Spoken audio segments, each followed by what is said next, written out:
ನೆನಪೆ ತುಂಬಿದೆ. ಅಂತರಂಗದಿಂದ ಪ್ರೀತಿ ಹೊರ ಹೊಮ್ಮಿದೆ ಬಾಬಾ, ಹೊರ ಹೊಮ್ಮಿದೆ. ಅತ್ತ ಇತ್ತ ಹೋಗದಂತೆ ಚಿತ್ತ ನಿಂತಿದೆ ಬಾಬಾ, ಚಿತ್ತ ನಿಂತಿದೆ ಬಾಬಾ, ಚಿತ್ತ ನಿಂತಿದೆ.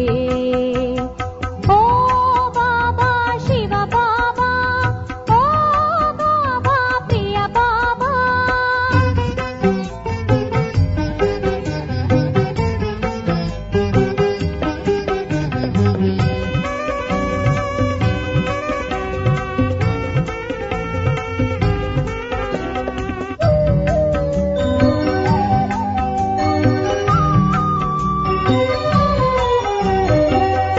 ದೇಹವೆಂಬ ಮಿಥ್ಯ ಜ್ಞಾನ ಅಳಿದು ಹೋಗಿದೆ, ಆತ್ಮನೆಂಬ ಸತ್ಯ ಜ್ಞಾನ ಮತ್ತೆ ಬೆಳಗಿದೆ. ಸಿಂಧುವಾದ ನಿನ್ನ ನೆನಪಲ್ಲಿ ಬಾಳು ಸಾಗಿದೆ.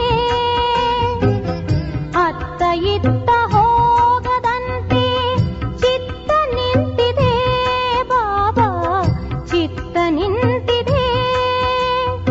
ಓ ಬಾಬಾ ಶಿವ ಬಾಬಾ, ಓ ಬಾಬಾ ಪ್ರಿಯ ಬಾಬಾ.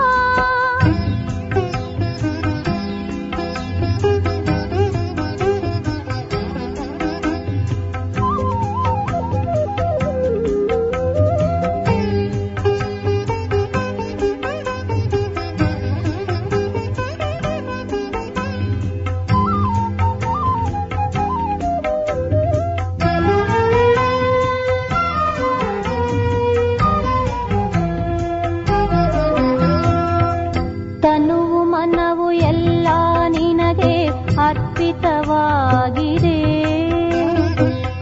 ಯೋಗಿಯಾಗಿ ತ್ಯಾಗಿಯಾಗಿ ಶರಣು ಹೋಗಿದೆ.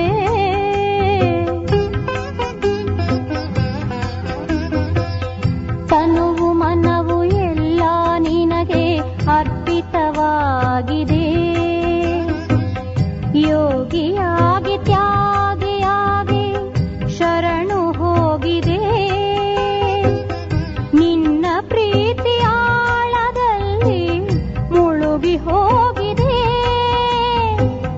ನಿನ್ನ ನೆನಪು ಮಾಡಿ ಮಾಡಿ ಬಾಳು ಬೆಳಗಿದೆ ಬಾಬಾ, ಬಾಳು ಬೆಳಗಿದೆ. ಓ ಬಾಬಾ ಶಿವ ಬಾಬಾ, ಓ ಬಾಬಾ ಪ್ರಿಯ ಬಾಬಾ.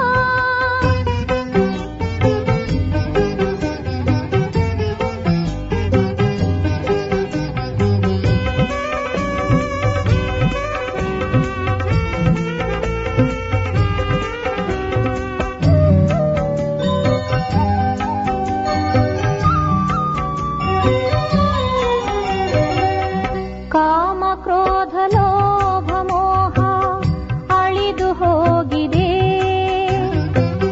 ಸತ್ಯ ಶಾಂತಿ ಪ್ರೇಮ ನೀತಿ ಮನದಿ ತುಂಬಿದೆ. ಕರ್ಮಯೋಗಿಯಾಗಿ ನಿತ್ಯ ಬದುಕು ಸಾಗಿದೆ. ಸಂಗಮದ ಕ್ಷಣ ಕ್ಷಣವೂ ನೆನಪೆ ಉಳಿದಿದೆ. ನಿನ್ನ ನೆನಪೆ ಉಳಿದಿದೆ. ಓ ಬಾಬಾ ಶಿವ ಬಾಬಾ, ಓ ಬಾಬಾ ಪ್ರಿಯ ಬಾಬಾ, ಓ ಬಾಬಾ ಶಿವ ಬಾಬಾ, ಓ ಬಾಬಾ ಪ್ರಿಯ ಬಾಬಾ.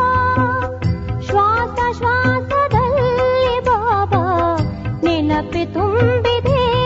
ನಿನ್ನ ನೆನಪೆ ತುಂಬಿದೆ. ಅಂತರಂಗದಿಂದ ಪ್ರೀತಿ ಹೊರ ಹೊಮ್ಮಿದೆ ಬಾಬಾ, ಹೊರ ಹೊಮ್ಮಿದೆ. ಅತ್ತ ಇತ್ತ ಹೋಗದಂತೆ ಚಿತ್ತ ನಿಂತಿದೆ ಬಾಬಾ, ಚಿತ್ತ ನಿಂತಿದೆ ಬಾಬಾ, ಚಿತ್ತ ನಿಂತಿದೆ. ಓ ಬಾಬಾ ಶಿವ ಬಾಬಾ,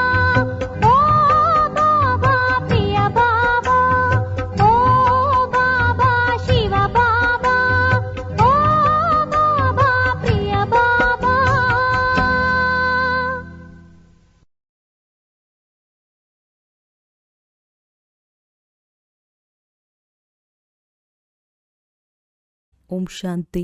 ಇಂದಿನ ದಿನಾಂಕ 9/6/2026.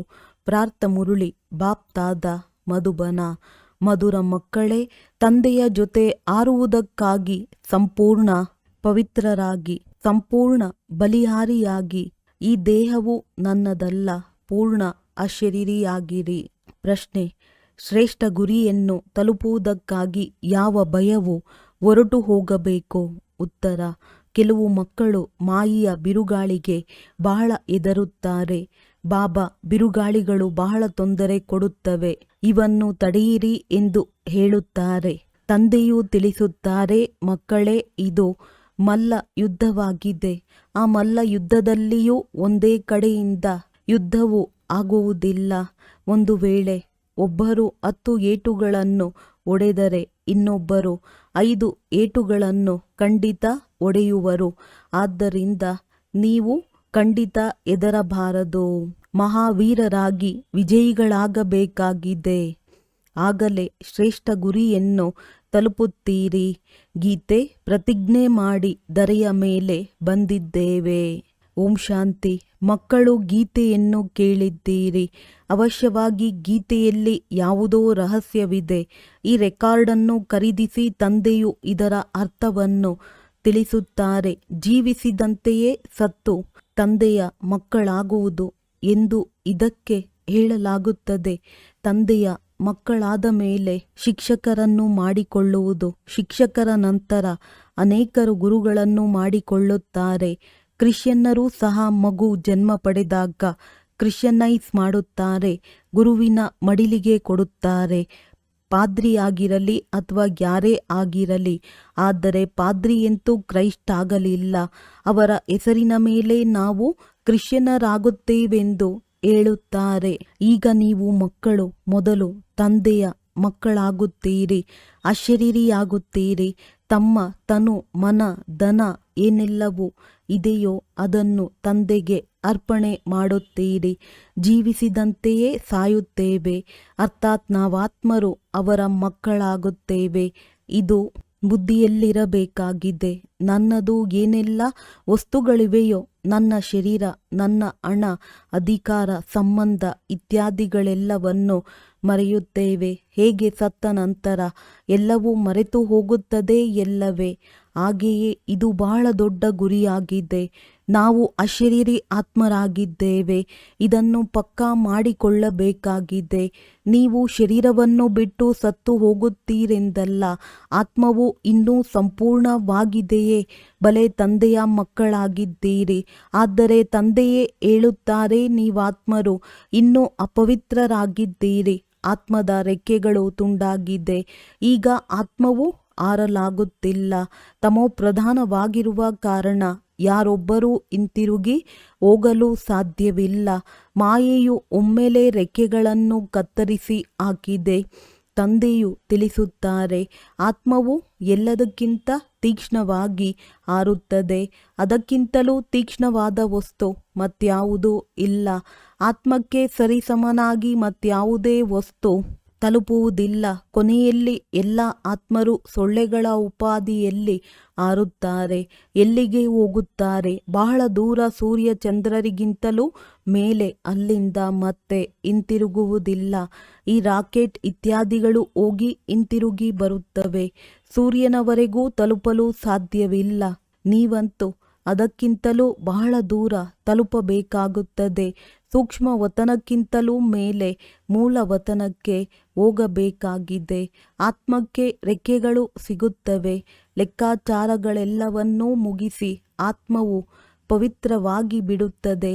ಅಂತಿಮ ಸಮಯದ ಮಹಿಮೆಯನ್ನು ಬಹಳ ಬರೆದಿದ್ದಾರೆ. ಎಲ್ಲ ಆತ್ಮಗಳು ಲೆಕ್ಕಾಚಾರವನ್ನು ಮುಗಿಸಿ ಹೋಗಬೇಕಾಗಿದೆ. ಈಗಂತೂ ಎಲ್ಲ ಆತ್ಮರು ಮೈಲಿಗೆ ಪಾಪಾತ್ಮರಾಗಿದ್ದಾರೆ. ಬಲೆ, ದೊಡ್ಡ ದೊಡ್ಡ ಗುರು, ಸಾಧು, ಸನ್ಯಾಸಿಗಳಿದ್ದಾರೆ. ನಾವು ಗುರುಗಳಾಗಿದ್ದೇವೆ. ಅಹಂ ಬ್ರಹ್ಮಾಸ್ಮಿ, ಅಹಂ ಬ್ರಹ್ಮೋಹಂ, ನಾವು ಬ್ರಹ್ಮದಲ್ಲಿ ತಲುಪಿದ್ದೇವೆ ಎಂದು ತಿಳಿದುಕೊಳ್ಳುತ್ತಾರೆ. ಆದರೆ ಇಲ್ಲಿಯೇ ಕುಳಿತಿದ್ದಾರೆ ಅಂದ ಮೇಲೆ ಬ್ರಹ್ಮ ತತ್ವದಲ್ಲಿ ಎಲ್ಲಿ ತಲುಪಿದ್ದಾರೆ? ನೀವೀಗ ತಿಳಿದುಕೊಂಡಿದ್ದೀರಿ. ನಾವಾತ್ಮರು ಬ್ರಹ್ಮ ತತ್ವದ ನಿವಾಸಿಗಳಾಗಿದ್ದೇವೆ. ಆದರೆ ಅಲ್ಲಿಗೆ ಈಗ ಯಾರೂ ಹೋಗಲು ಸಾಧ್ಯವಿಲ್ಲ. ಎಲ್ಲ ಆತ್ಮರು ಇಲ್ಲಿಯೇ ಪುನರ್ಜನ್ಮವನ್ನು ತೆಗೆದುಕೊಳ್ಳುತ್ತಾರೆ. ಇದು ಬೇಹದ್ದಿನ ಡ್ರಾಮಾ ಆಗಿದೆ. ಎಲ್ಲ ಪಾತ್ರಧಾರಿಗಳು ಪಾತ್ರವನ್ನಭಿನಯಿಸಲು ಅಲ್ಲಿಂದ ಬರಲೇಬೇಕಾಗಿದೆ. ಎಲ್ಲ ಆತ್ಮರು ಸ್ಟೇಜಿನ ಮೇಲೆ ಬಂದಿದ್ದಾರೆ. ಯಾವಾಗ ವಿನಾಶದ ಸಮಯವಾಗುವುದು ಆಗ ಎಲ್ಲರೂ ಬಂದು ಬಿಡುತ್ತಾರೆ. ಅಲ್ಲಿದ್ದು ಏನು ಮಾಡುತ್ತಾರೆ? ಪಾತ್ರಧಾರಿಯು ಪಾತ್ರವನ್ನಭಿನಯಿಸದೆ ಮನೆಯಲ್ಲಿ ಕುಳಿತುಕೊಳ್ಳುವರೆ? ನಾಟಕದಲ್ಲಿ ತಂದೆಯು ಹೇಳುತ್ತಾರೆ, ನಾನು ಬಲೆ ಇಲ್ಲಿದ್ದೇನೆ. ಆದರೂ ಸಹ ಎಲ್ಲ ಆತ್ಮರು ಇಲ್ಲಿ ಬರುತ್ತಿರುತ್ತಾರೆ. ನಂಬರ್ ವಾರ್ ವೃದ್ಧಿ ಹೊಂದುತ್ತಾ ಇರುತ್ತಾರೆ. ನೀವು ನಂಬರ್ ವಾರ್ ಆಗಿಯೇ ಹೋಗುತ್ತೀರಿ. ನಿಮ್ಮದೆಲ್ಲವೂ ಸ್ಥಿತಿಯ ಮೇಲೆ ಆಧಾರಿತವಾಗಿದೆ. ಆದ್ದರಿಂದ ನೀವು ಮರುಜೀವಿಗಳಾಗಬೇಕಾಗಿದೆ. ನಾವಾತ್ಮರಾಗಿದ್ದೇವೆ ಎಂಬುದನ್ನು ನಿಶ್ಚಯ ಮಾಡಿಕೊಳ್ಳುವುದು ಪರಿಶ್ರಮವಿದೆ. ಮಕ್ಕಳು ಪದೇ ಪದೇ ದೇಹಾಭಿಮಾನದಲ್ಲಿ ಬಂದು ಮರೆತು ಹೋಗುತ್ತಾರೆ. ಯಾವಾಗ ಸಂಪೂರ್ಣ ಸಮರ್ಪಿತರಾಗುವರು? ಬಾಬಾ, ಇದೆಲ್ಲವೂ ತಮ್ಮದಾಗಿದೆ. ನಾನು ನಿಮ್ಮವನಾಗಿದ್ದೇನೆ. ಈ ದೇಹವೂ ಸಹ ನನ್ನದಲ್ಲ. ಇದನ್ನು ಬಿಟ್ಟು ಬಿಡುತ್ತೇನೆ. ಬಾಬಾ, ನಾನು ನಿಮ್ಮವನಾಗಿದ್ದೇನೆ ಎಂದು ಬಲಿಹಾರಿಯಾಗುವಿರೋ ಆಗಲೇ ದೇಹಿ ಅಭಿಮಾನಿಗಳಾಗಿರಲು ಸಾಧ್ಯ. ತಂದೆಯು ಹೇಳುತ್ತಾರೆ, ನನ್ನವರಾಗಿ ಮತ್ತೆಲ್ಲರಿಂದ ಮಮತ್ವವನ್ನು ಕಳೆಯಿರಿ. ಅಂದರೆ ಇಲ್ಲಿ ಬಂದು ಕುಳಿತು ಬಿಡುವುದಲ್ಲ. ನೀವು ತಮ್ಮ ಉದ್ಯೋಗ ವ್ಯವಹಾರಗಳನ್ನು ಮಾಡಬೇಕು. ಮನೆಯನ್ನು ಸಂಭಾಲನೆ ಮಾಡಬೇಕಾಗಿದೆ. ಮಕ್ಕಳು ಮಾತಾಪಿತರ ಸಾಲವನ್ನು ತೀರಿಸಬೇಕಾಗಿದೆ. ಅವರ ಸೇವೆ ಮಾಡಿ ಅವರಿಗೆ ರಿಟರ್ನ್ ಕೊಡಬೇಕಾಗಿದೆ. ಮಕ್ಕಳ ಮೇಲೆ ತಂದೆ ತಾಯಿಯ ಪಾಲನೆಯ ಸಾಲವೇರುತ್ತದೆ. ಈಗ ತಂದೆಯು ನಿಮ್ಮ ಪಾಲನೆ ಮಾಡುತ್ತಿದ್ದಾರೆ. ಆದಿಯಲ್ಲಿ ಯಾರೆಲ್ಲರೂ ಬಂದಿದ್ದರೋ ಎಲ್ಲರೂ ಕೂಡಲೇ ಸಮರ್ಪಣೆ ಮಾಡಿಬಿಟ್ಟರು. ತಮ್ಮ ಬಳಿ ಏನನ್ನೂ ಇಟ್ಟುಕೊಳ್ಳಲಿಲ್ಲ. ಸಮರ್ಪಣೆ ಮಾಡಿದ್ದರು. ಆ ಧನದಿಂದ ನೀವು ಮಕ್ಕಳು ಭಾರತವನ್ನು ಪಾವನವನ್ನಾಗಿ ಮಾಡುತ್ತಿದ್ದೀರಿ. ಭಾರತವೇ ಸಂಪೂರ್ಣ ಪವಿತ್ರವಾಗಿತ್ತು. ಭಾರತವಾಸಿಗಳಷ್ಟು ಮತ್ಯಾರೂ ಪವಿತ್ರ ಸುಖಿಗಳಾಗಿರಲು ಸಾಧ್ಯವಿಲ್ಲ. ಭಾರತವು ಎಲ್ಲದಕ್ಕಿಂತ ದೊಡ್ಡ ತೀರ್ಥ ಸ್ಥಾನವಾಗಿದೆ. ಇಲ್ಲಿ ಪತಿತ ಪಾವನ ತಂದೆಯು ಬಂದು ಇಡೀ ಸೃಷ್ಟಿಯನ್ನು ಪತಿತರನ್ನು ಪವಿತ್ರರನ್ನಾಗಿ ಮಾಡುತ್ತಾರೆ. ಈಗ ಈ ತತ್ವ ಇತ್ಯಾದಿಗಳೆಲ್ಲವೂ ಶತ್ರುಗಳಾಗಿವೆ. ಭೂಕಂಪವಾಗುತ್ತದೆ, ಚಂಡಮಾರುತಗಳು ಬರುತ್ತವೆ, ಏಕೆಂದರೆ ತಮೋಪ್ರಧಾನವಾಗಿವೆ. ಪ್ರಾಕೃತಿಕ ವಿಕೋಪಗಳು ಬಂದರೆ ಬಹಳ ದುಃಖ ಕೊಡುತ್ತವೆ. ಈ ಸಮಯದಲ್ಲಿ ಎಲ್ಲವೂ ದುಃಖದ ವಸ್ತುಗಳಾಗಿವೆ. ಸತ್ಯಯುಗದಲ್ಲಿ ಎಲ್ಲವೂ ಸುಖದ ವಸ್ತುಗಳಾಗಿವೆ. ಅಲ್ಲಿ ಈ ಬಿರುಗಾಳಿ ಅಥವಾ ಬಿಸಿಗಾಳಿ ಇತ್ಯಾದಿ ಏನು ಇರುವುದಿಲ್ಲ. ನಿಮ್ಮಲ್ಲಿಯೂ ಕೆಲವರೇ ಈ ಮಾತುಗಳನ್ನು ತಿಳಿದುಕೊಳ್ಳುತ್ತಾರೆ. ಇಂದು ಇರುತ್ತಾರೆ, ನಾಳೆ ಹೊರಟು ಹೋಗುತ್ತಾರೆ. ಅಂದ ಮೇಲೆ ಅವರು ಏನು ಅರಿತುಕೊಳ್ಳಲಿಲ್ಲ. ಬಲೆ ಇಲ್ಲಿಗೆ ಬರುತ್ತಾರೆ. ಆದರೆ ಎಲ್ಲರೂ ಸ್ಥಿರವಾಗಿ ನಿಲ್ಲುತ್ತಾರೆಯೇ? ಇಲ್ಲಿಂದ ಹೋದರೆಂದರೆ 10 ದಿನಗಳ ನಂತರ ಬಾಬಾ ಇಂಥವರನ್ನು ಮಾಯೆಯು ತಿಂದು ಬಿಟ್ಟಿತೆಂದು ಸಮಾಚಾರ ಬರುತ್ತದೆ. ಚಿಕ್ಕ ಹೂಗಳು ದೊಡ್ಡದಾದಾಗಲೇ ಅದರಿಂದ ಫಲ ಬಿಡುವುದು. ಅವರಲ್ಲಿ ಅನ್ಯರನ್ನು ತಮ್ಮ ಸಮಾನ ಮಾಡಿಕೊಳ್ಳುವ ಶಕ್ತಿ ಇರುತ್ತದೆ. ಅದಕ್ಕೆ ಫಲ ಬರುತ್ತದೆ. ತಂದೆಯ ಮಕ್ಕಳಾದ ಮೇಲೆ ಪ್ರಜೆಗಳನ್ನು ಮಾಡಿಕೊಳ್ಳಬೇಕು. ವಾರಸುದಾರನನ್ನು ಮಾಡಿಕೊಳ್ಳಬೇಕಾಗಿದೆ. ಮಾರ್ಗದರ್ಶಕರಾಗಿ ತಂದೆಯ ಬಳಿ ಬಂದಿರಿ. ನಾವಂತೂ ತಲುಪಿಬಿಟ್ಟೆವು ಎಂದಲ್ಲ. ಗುರಿಯು ಬಹಳ ದೊಡ್ಡದಾಗಿದೆ. ಬಾಬಾ ಮಾಯೆಯ ಬಿರುಗಾಳಿಗಳು ಬಹಳ ಬರುತ್ತವೆ ಎಂದು ಹೇಳುತ್ತಾರೆ.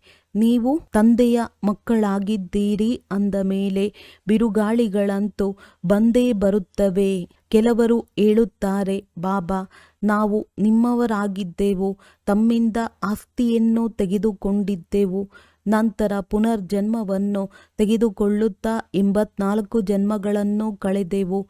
ಈಗ ಪುನಃ ಬಂದು ನಿಮ್ಮವರಾಗಿದ್ದೇವೆ. ನಾವಂತೂ ತಮ್ಮಿಂದ ಆಸ್ತಿಯನ್ನು ತೆಗೆದುಕೊಂಡೇ ತೀರುತ್ತೇವೆ. ಇಂತಹ ತಂದೆಯನ್ನು ಎಷ್ಟೊಂದು ನೆನಪು ಮಾಡಬೇಕಾಗಿದೆ ಮತ್ತು ಅನ್ಯರನ್ನು ತಮ್ಮ ಸಮಾನ ಮಾಡಿಕೊಂಡು ಫಲ ಕೊಡಬೇಕಾಗಿದೆ. ಇಲ್ಲದಿದ್ದರೆ ಮಾಲಿಯು ಹೇಗಾಗುತ್ತಾರೆ? ತಂದೆಯ ವಾರಸುದಾರರನ್ನು ಹೇಗೆ ತಯಾರು ಮಾಡುತ್ತೀರಿ? ಸಿಂಹಾಸನದ ಮೇಲೆ ಕುಳಿತುಕೊಳ್ಳಲು ಪ್ರಜೆಗಳೂ ಬೇಕು, ವಾರಸುದಾರರೂ ಬೇಕು. ತಂದೆಯ ಬಳಿಯಂತೂ ಅನೇಕರು ಬರುತ್ತಾರೆ ಮತ್ತು ವಿಚ್ಛೇದನ ಕೊಟ್ಟು ಬಿಡುತ್ತಾರೆ. ಬುದ್ಧಿಯೋಗವು ತುಂಡಾಯಿತೆಂದರೆ ಆಟವೇ ಸಮಾಪ್ತಿ. ಕೆಲವು ಮಕ್ಕಳು ಬಂದು ತಂದೆಯೊಂದಿಗೆ ಕೇಳುತ್ತಾರೆ, ಬಾಬಾ, ಯಾವುದೇ ಬಿರುಗಾಳಿ ತಗುಲದಂತೆ ಸ್ಥಿತಿಯನ್ನು ಹೇಗೆ ಸರಿಯಾಗಿಟ್ಟುಕೊಳ್ಳುವುದು? ಇದರ ಮಾರ್ಗವನ್ನಂತೂ ತಿಳಿಸುತ್ತಲೇ ಇರುತ್ತೇವೆ. ತಂದೆಯನ್ನು ನೆನಪು ಮಾಡಿ.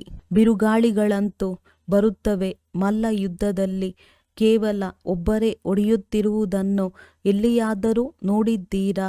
ಎರಡು ಕಡೆಯವರಲ್ಲಿಯೂ ಶಕ್ತಿ ಇರುತ್ತದೆ. ಒಬ್ಬರು 5 ಏಟು ಹೊಡೆದರೆ ಇನ್ನೊಬ್ಬರು 10 ಏಟುಗಳನ್ನು ಹೊಡೆಯುತ್ತಾರೆ. ಇದು ಸಹ ಮಲ್ಲಯುದ್ಧವಾಗಿದೆ.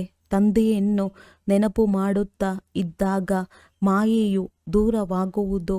ಆದರೆ ಒಂದೇ ಸಲ ಅದು ಓಡಿ ಹೋಗುವುದಿಲ್ಲ. ಮಾಯೆಯೊಂದಿಗೆ ಕುಸ್ತಿ ಆಡಬೇಕಾಗಿದೆ. ಮಾಯೆಯು ಪೆಟ್ಟು ಕೊಡುವುದಿಲ್ಲ ಎಂದು ತಿಳಿಯಬೇಡಿ. ಬಲೆ ಯಾರೇ ಆದರೂ ಸಹ ಇದು ದೊಡ್ಡ ಮಲ್ಲಯುದ್ಧವಾಗಿದೆ. ಕೆಲವರು ಬಹಳ ಹೆದರುತ್ತಾರೆ.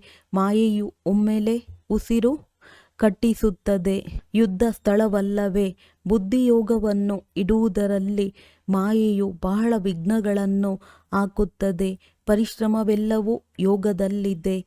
ತಂದೆಯು ಜ್ಞಾನಿ ಆತ್ಮ. ಮಕ್ಕಳು ನನಗೆ ಪ್ರಿಯರೆಂದು ಬಲೆ ಹೇಳುತ್ತಾರೆ. ಆದರೆ ಇದರ ಅರ್ಥ ಕೇವಲ ಜ್ಞಾನವನ್ನು ಕೊಡುವವರು ಪ್ರಿಯರೆಂದಲ್ಲ. ಮೊದಲು ಯೋಗವಿರಬೇಕು. ತಂದೆಯನ್ನು ನೆನಪು ಮಾಡಬೇಕಾಗಿದೆ. ಮಾಯೆಯ ವಿಘ್ನಗಳಿಗೆ ಹೆದರಬಾರದು. ವಿಶ್ವದ ಮಾಲೀಕರಾಗುತ್ತೀರಲ್ಲವೇ?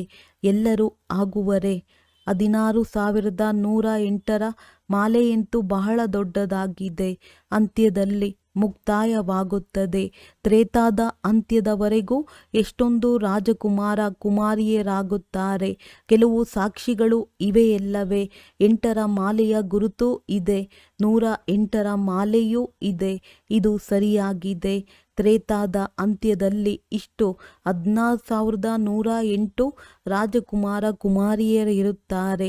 ಆರಂಭದಲ್ಲಿ ಇಷ್ಟೊಂದು ಮಂದಿ ಇರುವುದಿಲ್ಲ. ಮೊದಲು ಕೆಲವರೇ ಇರುತ್ತಾರೆ. ನಂತರ ವೃದ್ಧಿಯಾಗುತ್ತಾ ಹೋಗುತ್ತದೆ. ಅವರು ಇಲ್ಲಿಯೇ ತಯಾರಾಗುತ್ತಾರೆ. ಬಹಳ ಒಳ್ಳೆಯ ಅವಕಾಶವಿದೆ. ಆದರೆ ಬಹಳ ಪರಿಶ್ರಮವೂ ಇದೆ. ಗೀತೆಯಲ್ಲಿಯೂ ಹೇಳುತ್ತಾರೆ, ನಾನು ನಿಮ್ಮವನೆಂದು ಬಿಡುವುದಿಲ್ಲ, ಶರೀರವನ್ನಾದರೂ ಬಿಡುತ್ತೇನೆ. ಬಾಬಾ, ಈ ತನು ಮನ ಧನವೆಲ್ಲವೂ ನಿಮ್ಮದಾಗಿದೆ. ನಾವು ಅಶರೀರಿಯಾಗಿ ತಮ್ಮನ್ನು ನೆನಪು ಮಾಡುತ್ತೇವೆ. ತಮ್ಮೊಂದಿಗೆ ಬುದ್ಧಿಯೋಗವನ್ನು ಇಡುತ್ತೇವೆ. ಮತ್ತೆ ತಂದೆಯು ಹೇಳುತ್ತಾರೆ, ಇದೆಲ್ಲವೂ ನೀವು ಮಕ್ಕಳಿಗಾಗಿಯೇ ಎಂದು. ಮತ್ತು ಮಕ್ಕಳು ಹೇಳುತ್ತಾರೆ, ಬಾಬಾ, ನಮ್ಮದೆಲ್ಲವೂ ನಿಮ್ಮದಾಗಿದೆ. ಇದೆಲ್ಲವನ್ನು ಭಗವಂತನು ಕೊಟ್ಟಿದ್ದಾರೆಂದು ಹೇಳುತ್ತಾರಲ್ಲವೇ? ಈಗ ತಂದೆಯು ತಿಳಿಸುತ್ತಾರೆ, ಇದೆಲ್ಲವೂ ಸಮಾಪ್ತಿಯಾಗುವುದಿದೆ. ನಿಮ್ಮ ಬಳಿ ಏನಿದೆ? ಈ ಶರೀರವು ಸಮಾಪ್ತಿಯಾಗಿ ಬಿಡುವುದು. ನಾನು ನಿಮ್ಮನ್ನು ಪರಿವರ್ತನೆ ಮಾಡಿಬಿಡುತ್ತೇನೆ. ಕೇವಲ ಅದಲು ಬದಲು ಮಾಡುತ್ತೇನೆ. ಆದ್ದರಿಂದ ಮಕ್ಕಳೇ, ಅಶರೀರಿಯಾಗಿ ನನ್ನನ್ನು ನೆನಪು ಮಾಡಿರಿ. ಬುದ್ಧಿಯಿಂದ ಎಲ್ಲವನ್ನೂ ಸಮರ್ಪಣೆ ಮಾಡಿ. ರಾಜ ಹರಿಶ್ಚಂದ್ರನ ಕಥೆಯೂ ಇದೆಯಲ್ಲವೇ? ಅಡ್ಡವಾಗಿ ಇಟ್ಟುಕೋ ಎಂದು ಹೇಳಿದರು.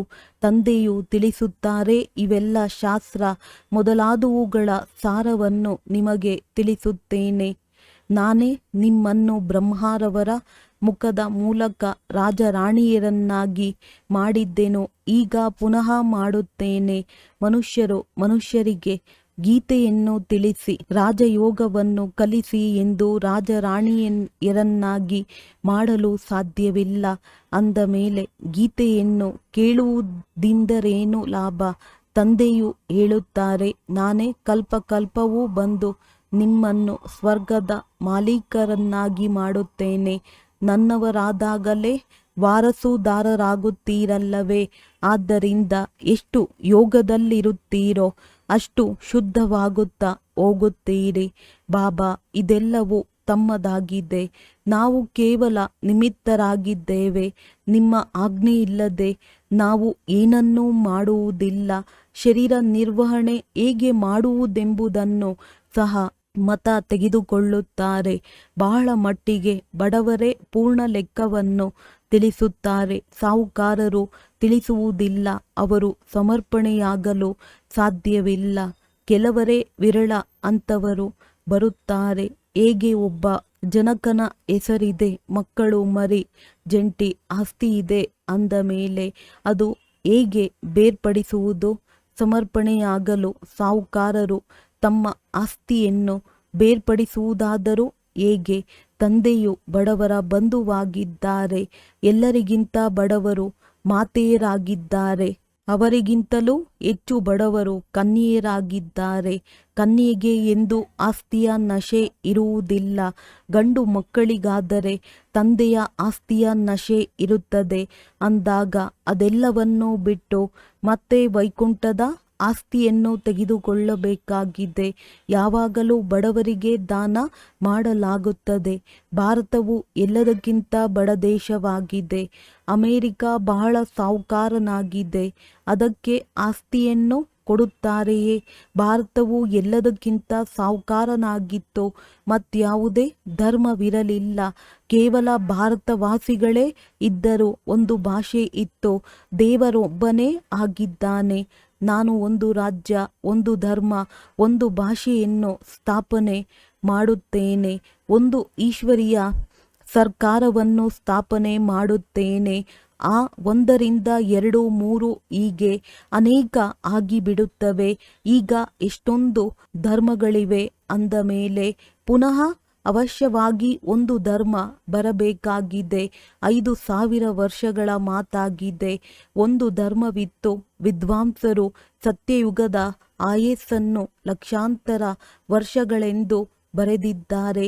ಸತ್ಯಯುಗವೆಂದರೇನು ಎಂಬುದನ್ನು ತಿಳಿದುಕೊಂಡಿಲ್ಲ. ಸ್ವರ್ಗವಾಸಿಯಾದರೆಂದರೆ ಬಹುಶಃ ಮೇಲೆ ಹೊರಟು ಹೋದರೆಂದು ತಿಳಿಯುತ್ತಾರೆ.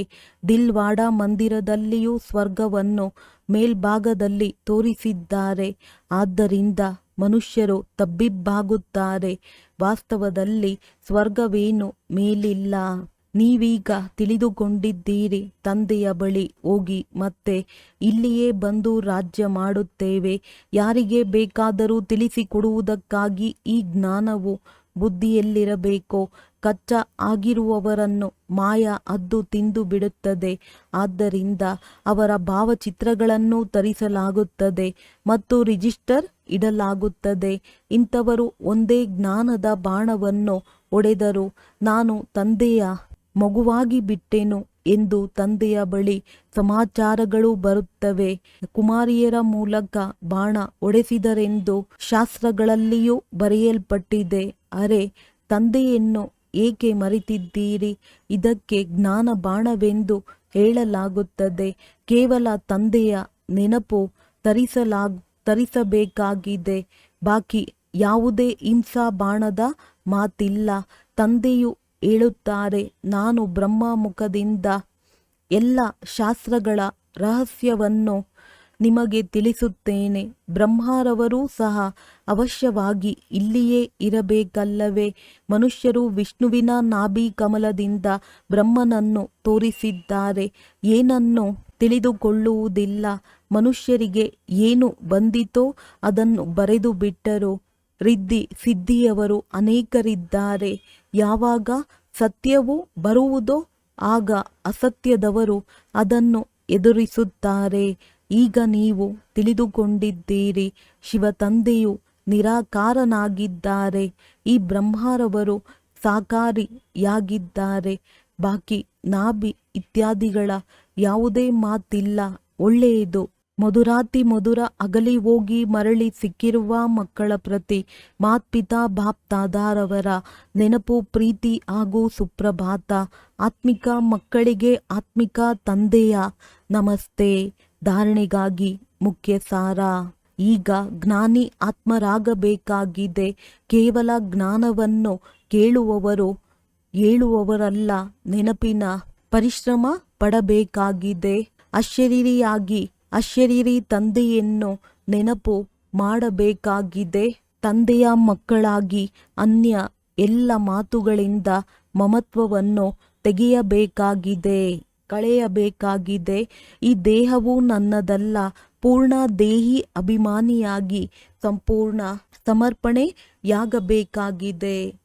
ವರದಾನ: ಮಾಸ್ಟರ್ ಸರ್ವಶಕ್ತಿವಂತನ ಸ್ಥಿತಿಯ ಆಸನದಲ್ಲಿ ಕುಳಿತುಕೊಂಡಿರುವಂತಹ ಸಹಜ ಹಾಗೂ ಸದಾಕಾಲದ ಕರ್ಮಯೋಗಿ ಭವ. ಹೇಗೆ ಯಾವುದೇ ಯಂತ್ರವನ್ನು ಕೂರಿಸುತ್ತಾರೆಂದರೆ ಒಂದು ಸಾರಿ ಕೂರಿಸಿದ ನಂತರ ತಾನಾಗಿಯೇ ಚಲಿಸುತ್ತಿರುತ್ತದೆ. ಇದೇ ರೀತಿ ತಮ್ಮನ್ನು ಒಂದು ಸಾರಿ ಮಾಸ್ಟರ್ ಸರ್ವಶಕ್ತಿವಂತನ ಸ್ಥಿತಿಯಲ್ಲಿ ಸ್ಥಿತಗೊಳಿಸುತ್ತೀರೆಂದರೆ ಎಂದಿಗೂ ಬಲಹೀನತೆಯ ಶಬ್ದವು ಬರುವುದಿಲ್ಲ. ಪ್ರತಿ ಸಂಕಲ್ಪ, ಶಬ್ದ ಅಥವಾ ಕರ್ಮವು ಅದೇ ಸ್ಥಿತಿಯ ಅನುಸಾರ ತಾನಾಗಿಯೇ ನಡೆಯುತ್ತಿರುತ್ತದೆ. ಈ ಸ್ಥಿತಿಯೇ ಸಹಜ ಹಾಗೂ ಸದಾಕಾಲಕ್ಕಾಗಿ ಕರ್ಮಯೋಗಿ ನಿರಂತರ ನಿರ್ವಿಕಲ್ಪ ಸಮಾಧಿಯಲ್ಲಿ ಇರುವಂತಹ ಸಹಜ ಯೋಗಿಯನ್ನಾಗಿ ಮಾಡಿಬಿಡುತ್ತದೆ. ಸ್ಲೋಗನ್: ನಾನು ಎನ್ನುವುದಕ್ಕೆ ಬದಲು ಬಾಬಾ ಬಾಬಾ ಎನ್ನುತ್ತಿರುವುದೇ ನೆನಪಿನ ಪ್ರಮಾಣವಾಗಿದೆ. ಅವ್ಯಕ್ತ ಸೂಚನೆಗಳು: ಸದಾ ಹರ್ಷಿತರಾಗಿರಲು ತಮ್ಮ ಸ್ವಭಾವವನ್ನು ಸರಳ ಮಾಡಿಕೊಳ್ಳಿರಿ. ಸಹನಶೀಲರಾಗಿರಿ. ಯಾರು ಸಹನಶೀಲರಾಗಿದ್ದಾರೆ ಅವರೇ ಡ್ರಾಮಾದ ಗುರಾಣಿಯ ಮೇಲೆ ನಿಲ್ಲುತ್ತಾರೆ ಮತ್ತು ಹರ್ಷಿತರಾಗಿರಲು ಸಾಧ್ಯ. ಸಹನಶೀಲತೆ ಇಲ್ಲದಿದ್ದರೆ ಡ್ರಾಮಾದ ಗುರಾಣಿಯನ್ನು ಹಿಡಿದುಕೊಳ್ಳುವುದು ಕಷ್ಟವಾಗುತ್ತದೆ. ಈ ಸಮಯ ಏನೇ ಕರ್ಮ ಮಾಡುತ್ತೀರಿ ಅದರಲ್ಲಿ ಮಾಡಿಸುವಂಥವರ ಸ್ಮೃತಿ ಸದಾ ಇರಲಿ. ಮಾಡಿಸುವಂತಹ ತಂದೆಯಾಗಿದ್ದಾರೆ, ಮಾಡುವವರು ನಿಮಿತ್ತರಾಗಿದ್ದಾರೆ. ಒಂದು ವೇಳೆ ಇದನ್ನು ಸ್ಮೃತಿಯಲ್ಲಿಟ್ಟುಕೊಂಡು ಕರ್ಮ ಮಾಡಿದರೆ ಸಾಕ್ಷಿಯಾಗಿದ್ದು ಪಾತ್ರವನ್ನು ಅಭಿನಯಿಸುತ್ತಿರುವಂತೆ ಅನುಭವವಾಗುತ್ತದೆ. ಒಳ್ಳೆಯದು. ಓಂ ಶಾಂತಿ.